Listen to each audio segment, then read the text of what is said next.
BNP আগুনে পুড়ে পুড়ে একটি খাঁটি সোনায় পরিণত করেছিলেন। তিনি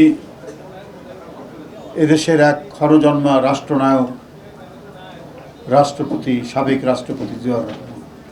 বন্ধুরা আমার, তিনি এদেশের তিনটি প্রত্যয়কে সামনে নিয়ে এই দলটি গঠন করেছিলেন। একটা হলো স্বাধীনতা, সার্বভৌমত্ব, সুরক্ষা আর গণতন্ত্র। এই স্পিরিটকে সাথে নিয়ে তিনি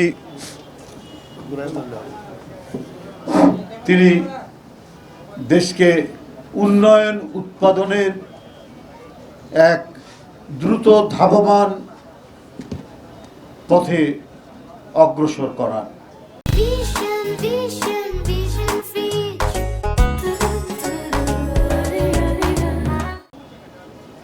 আমরা একটি জাতি স্বাধীনতার পর বিদেশিরা নাম দিয়েছিল তলাবিহীন ঝুড়ি, সেই জাতিকে খাদ্যে স্বয়ংসম্পূর্ণ করেছে। সেই জাতিকে নিরক্ষর মানুষকে অক্ষর দান করেছে।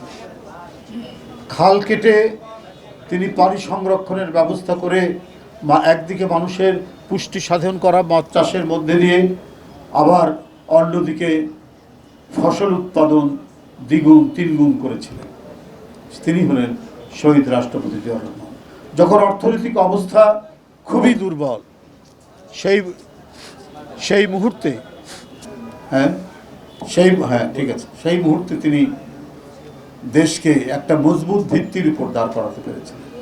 কিন্তু দেশি বিদেশি চক্রান্তকারীরা প্রথম থেকেই জিয়াকে সহ্য করতে পারছেন না।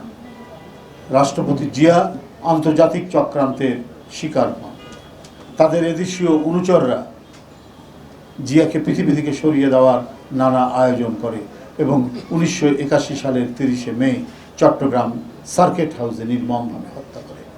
সেদিন একটা মানুষের মৃত্যু নয়, যেন আমাদের স্বাধীনতা গুলিবিদ্ধ হলো, যেন আমাদের সার্বভৌমত্বের উপর ভয়ঙ্কর আক্রমণ হলো এবং আমাদের গণতন্ত্রকে মুখ থুবড়ে ফেলা হলো। কারণ তার মাত্র কয়েক মাসের মধ্যেই গণতন্ত্র হত্যা করে হোসেন মোহাম্মদ এরশাদ রাষ্ট্র ক্ষমতায় আসেন।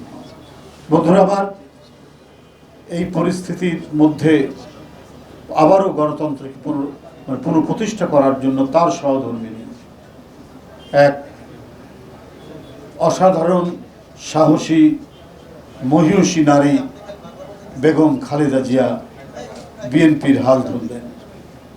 বিএনপিকে আন্দোলন সংগ্রামের মধ্যে দিয়ে পরিচালিত করলেন। বিএনপি আগুনে পুড়ে পুড়ে একটি খাঁটি সোনায় পরিণত করেছিলেন বেগম খালেদা জিয়া। নিজে নির্যাতিত হয়েছেন, নিজে নিপীড়িত হয়েছেন, তার উপর দেওয়া হয়েছে অসংখ্য মিথ্যা মামলা। এরশাদের আমল থেকে হাসিনার 17 বছরের দুর্বিষহ ফ্যাসিস্ট শাসনে তাকে পৃথিবী থেকে সরিয়ে দেওয়ার নানা চক্রান্ত হয়েছে। শহীদ রাষ্ট্রপতি জিয়াউর রহমান এবং বেগম খালেদা জিয়াকেও চক্রান্ত করে তাকে হত্যা করা হয়েছে। তিনিও শহীদ। এ জাতির জন্য, এদেশের মানুষের জন্য, গণতন্ত্রের জন্য, কথা বলার জন্য এবং বাক স্বাধীনতার জন্য যে দুই ব্যক্তি নিরলস সংগ্রাম করেছেন, প্রচেষ্টা চালিয়েছেন, আপসহীন সংগ্রাম করেছেন, সে দুইজনকে পৃথিবী থেকে সরিয়ে দেওয়ার সকল প্রচেষ্টা নেওয়া হয়েছে।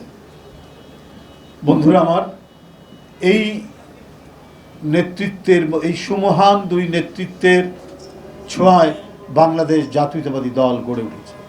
আজকে প্রান্তর থেকে প্রান্তরে, জনপদের পর জনপদ বিএনপির একটি শক্তিশালী ঘাঁটি রয়েছে। সারা বাংলাদেশ বিএনপি একটি শক্তিশালী সংগঠনে পরিণত হয়েছে।